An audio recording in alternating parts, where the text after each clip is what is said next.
Hello, Emily. How are you doing? It's your father, Miguel.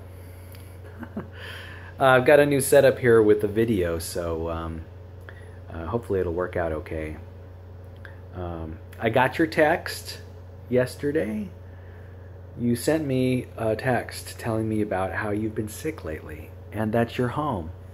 And, you know, my heart goes out to you because I've been there before. I've been sick. In fact, I just got over a cold. And I know sometimes being sick can be a drag. But maybe it's not so much a drag in your case. You get to stay out of school for a couple days or a day or two. So that might be something pretty nice.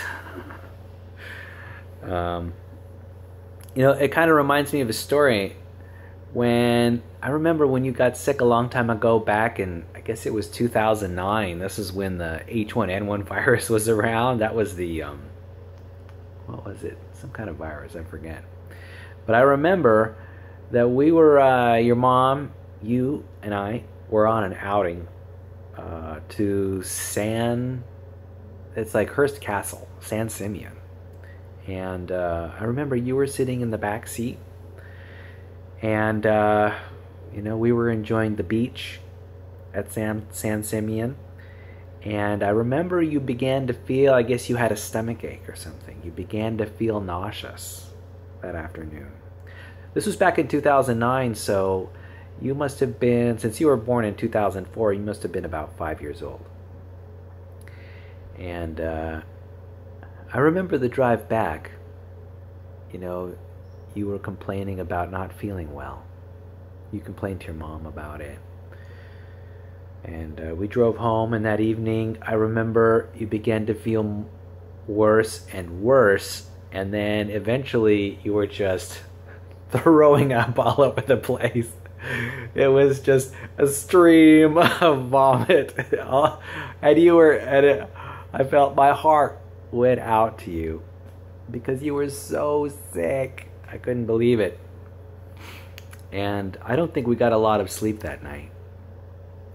I remember you were vomiting in the toilet and vomiting in the stainless steel bowls that we got from the kitchen. Oh man, that was rough. You really suffered. I remember you were crying a lot and you were very upset. I think vomiting is not something you like to do. No way you weren't having it. And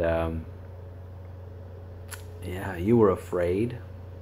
And at least I think you were. I know I was a little concerned for you.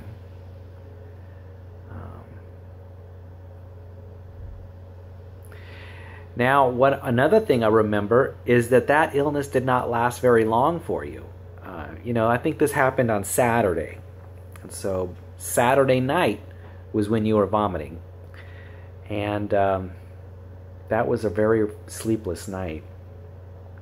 But then the next day, Sunday, you started to feel a little better. And in fact, on Monday, you went to school at the Children's Montessori School.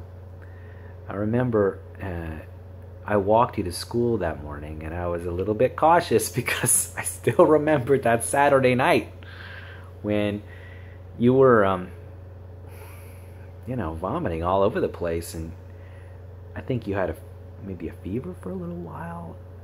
Anyway, it subsided very quickly, and I remember Monday, both your mom and I had to go to work. We wanted to go to work, and you seemed to be okay. I think I remember most of Sunday you were feeling all right. And Monday morning, you seemed to be okay, pretty normal, but I think you were shaken. You were still a little shaken. But you didn't have any symptoms of illness except for maybe some weakness from all the vomiting you did a couple days before. And now I attribute that quick recovery to what happened a few weeks before. I don't know if you recall this, but I took you to get a flu shot. But it wasn't the flu shot. You got the flu mist, where I don't know if you remember. I actually remember really well that day. It was a couple weeks before. We were at in Lompoc at the there was the local church, and they had a flu shot drive, and I wanted to get the flu mist for you. And I don't know if you recall, but you were standing, and one of the nurses took the flu mist cartridge and then pressed it into your nostril, into both nostrils. And I remember you coughed, and you seemed to be okay. We sort of hung out there afterwards. I know you did not like it. You were a little concerned, like, what's going on? I think I remember you saying or thinking, it just appeared like you were like a little uncertain about what was going on, because all these people were in a line, and people were getting shots, and I think you were concerned about getting a shot. I think I reassured you about how you're just going to have the flu mist and not have a shot. And I also remember when that was done, we began to walk out, and you were walking beside me along the parking lot, and I think you grabbed my shirt or something, and that prompted me to bend down, and you brought your mouth close to my ear, and you go, so you were sensing that something wasn't right, that you were breathing, you were sort of congested in your lungs. And so, I was yeah, it turns out that is a very common symptom. Like 50% of people who get the flu mist, I mean, a lot of people get this temporary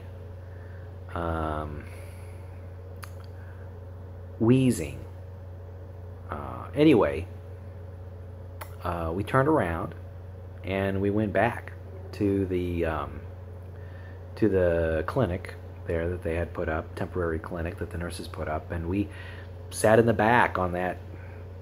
It was like a bed, like a folding bed, and they had some paramedics there who were just sort of watching and waiting, sort of observing what was happening.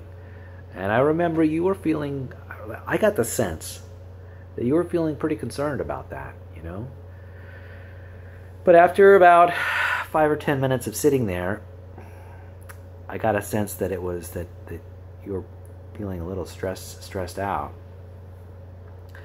And so we were just watching and waiting, and eventually that wheezing cleared up, and you began to feel some relief, and I'm glad about that. I was concerned too, but I was also confident that you'd probably get better, and indeed you did. So anyway, so my point is that this flu mist inoculation you got, my guess is that is what made that flu on that Saturday night subside so quickly, so you were able to go to class on Monday morning.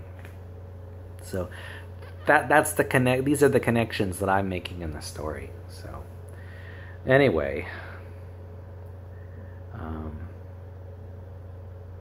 so that was an interesting story of you being sick. I wonder if you're still that way, or I'm a little curious. I wonder if you still get upset when you throw up. I assume you do, because it doesn't have to be that way. I know that when I throw up, for me, it's like, okay, let's get this over with. My attitude is slightly different. It's like, oh man, I just want to stop this. And I don't get that upset about it. Not anymore. Anyway. So I have an idea.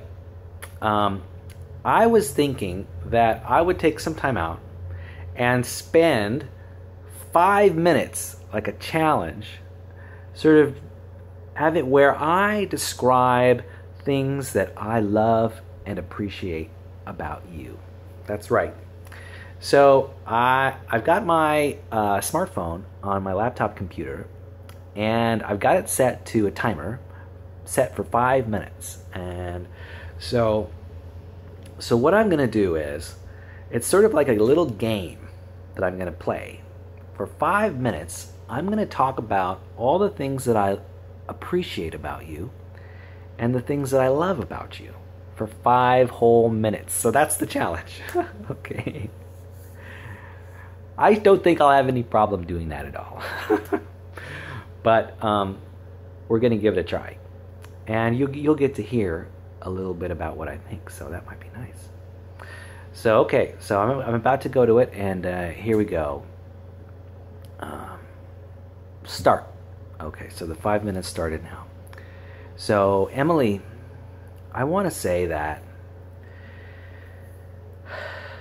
I really appreciate you. I appreciate your sincerity. You know, when I observe you, like when I saw you last at the, when did I see you last? I saw you last at that local fest. I admire how quickly you responded to some of the things I said. Nuh-uh. I wrote this in a few letters before. You know, I admire that about you. I admire that you so quickly responded with energy about something that you didn't like.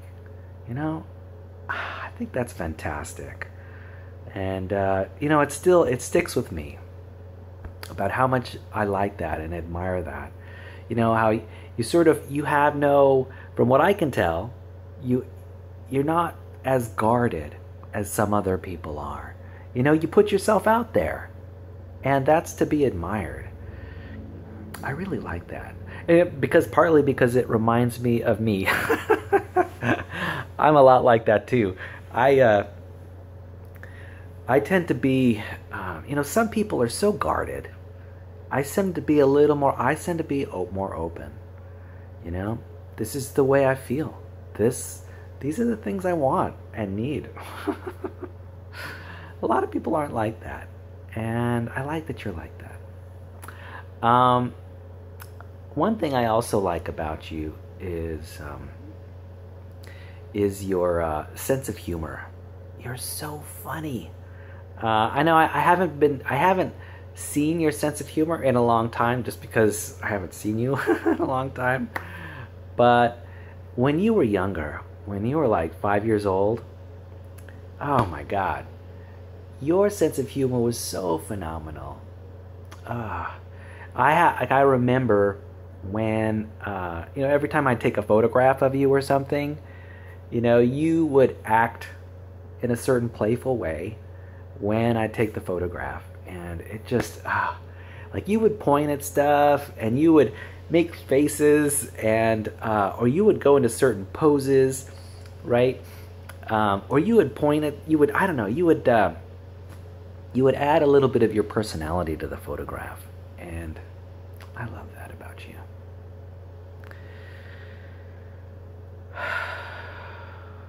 You know, we're sort of in a tough situation right now. You know, our separation. And one thing I love is that it hasn't gotten you down. You know, I appreciate that optimism, that sort of almost neutrality. And, you know, that sort of is nice for me, because I appreciate, you know, to me it's like, it's encouraging, you know, that you're strong enough to sort of deal with whatever situation life presents to you, and you know, you're powerful enough to make it happen. And I really appreciate that. You know, you're powerful enough so that, you know, you can survive, that you're a survivor. And I admire that. I really, I'm glad. It makes my heart glad that that's the case. I'm so appreciative and glad that you're strong enough to sort of deal with whatever life is throwing at you, and you're doing okay, And I wish I was that powerful sometimes. Let's see, what else? What else do I love about you? Oh, your freckles. Okay, I saw your freckles the other day, and they are so cute. I love your freckles. They're so cute. They totally remind me of me, because I used to have freckles when I was a boy. And funny thing, they were just as dramatic and freckly as yours are. Of course that would make sense, but I think you look so cute with your freckles, and I wanted to mention them, but we didn't have time. I only saw you for like 2 minutes, and then you walked away. It's like, hey, okay, there's 5 minutes. All right, so that was 5 minutes of love and appreciation from your father. I covered a lot of ground there, but I could easily do that for, I don't know, another hour. I would have no trouble doing it for another hour. I think that is a challenge. That's a challenge. I'm gonna do that for next time, right?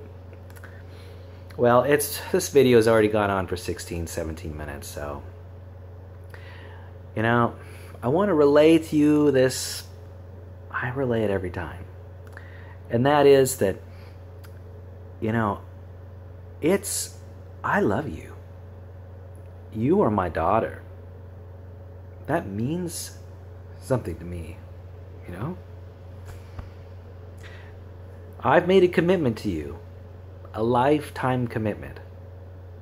I made it to you even before you were born. So anyway, I just want you to know that I'll be here for you, okay? I'm not going anywhere. I'm here to support you and to encourage you and to give you love if you will let me provide that to you. I am here to give it. So anyway, I hope that you feel better, and that your sickness begins to wane, and that you get back to school and start. But I also hope that you just appreciate the life that you have, and I hope that you appreciate me and my efforts to make your life more wonderful. All right. Bye-bye, my daughter. I love you.